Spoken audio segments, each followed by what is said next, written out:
Hello, Hobbities, and welcome back to another episode of Gollum.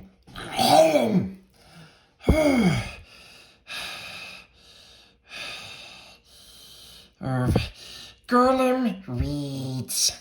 In today's episode, we will be reading The Tale of Peter Rabbit. Yes, we will, precious.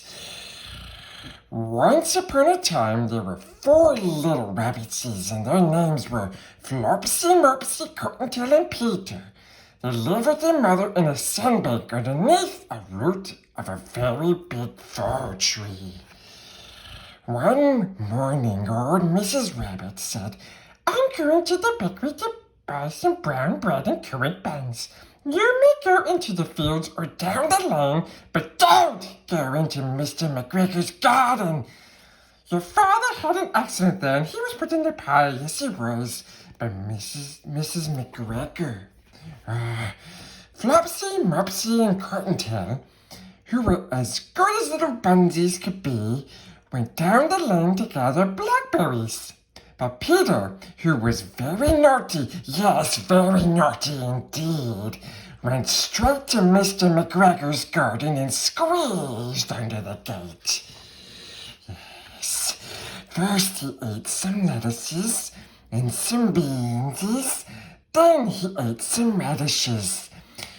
On his way to find some parsley, whom should he meet but Mr. McGregor? Mr. McGregor was very grumpsies, and he jumped up and ran after Peter Rabbit, shouting, "Stop, thief! Stop!" Peter was very frightened. He rushed all the way over the garden, for he hadn't forgotten the way back to the gates. Unfortunately, Peter ran into a gooseberry net and got caught by the large brass buttons on his jacket. Peter gave himself up for lost, but his sobs were overheard by some friendly sparrows, who flew to him in great excitement and begged him to try and free himself.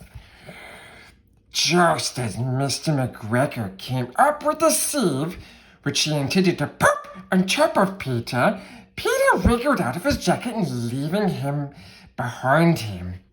He rushed into a tool shed and jumped into a watering can. It would have been a good thing to hide in if it had not so much water in it. Mr. McGregor was quite sure that Peter was somewhere in the tool shed, perhaps hidden underneath a flower pot. He began to turn them over one by one. Suddenly, Peter sneezed, "Gachoo!" Mr. McGregor was after him in no time.